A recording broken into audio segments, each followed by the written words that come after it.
Well, good morning to you, and welcome to Daren Daily, the #1 morning program to jumpstart your success and help you become better every day. Chit-chat. I hate chit-chat. Hate it.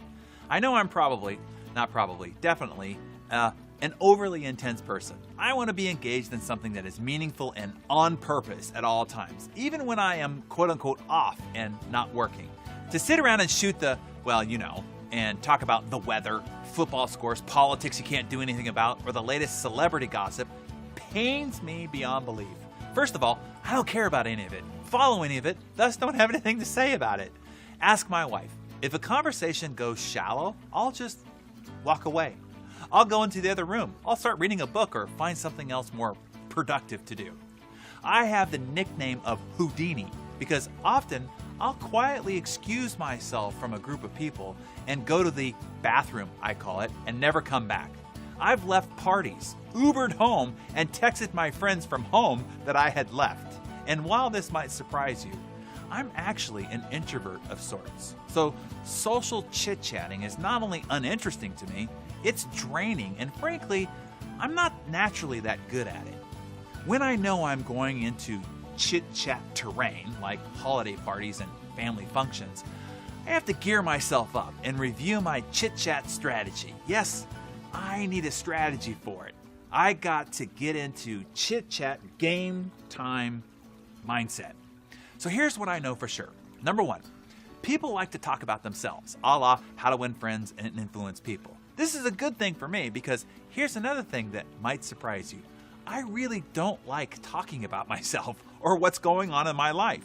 Hey, I already know what's going on in my life, and I know that most people don't really care what's going on in mine. In reality, people are just waiting for their turn to talk about themselves. Put it this way, if you've been with me here on Daren Daily for a while, I guarantee you know more about me than most of my family and close friends do. Seriously, no joke. In private, I rarely talk about my life or what I'm doing, if ever. Number 2, I love to learn, and I'm in constant pursuit of life's little distinctions. If I'm going to engage in chit-chat, heaven help me, I want to learn something. I want to walk away with a new idea or a tip or a distinction that I didn't have before the conversation. And I believe that I can learn something from anyone. And number 3, I feel it's up to me to make the conversation interesting. Considering what we've already talked about too, which is people only want to talk about themselves and I don't really want to talk about myself. So the key here is to really be ready with interesting and inquisitive questions. Anyone who knows me knows that I'm always asking questions, and it isn't about Britney Spears or Snoop Dogg news either. The key is to have a series of great and insightful questions ready. Want some help with creating great questions that get people talking about their greatest passions, hopes, dreams, and ambitions and ideas?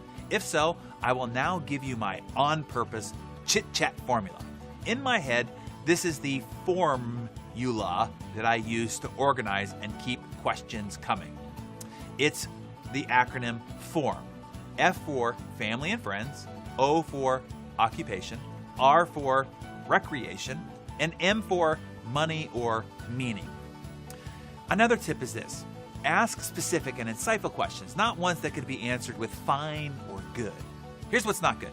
How's your family doing? Or how's your job doing? Here's what's good. How is your 4-year little daughter's personality blossoming of late? How has she changed over the last year?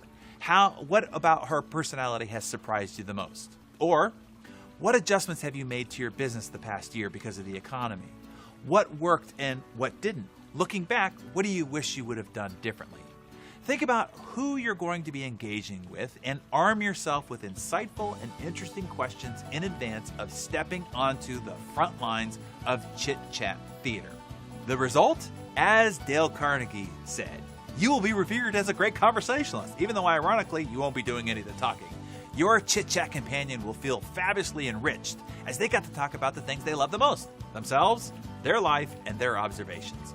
And you know what? You just might learn something that you can walk away with and use to improve your own insights and life. Everybody wins.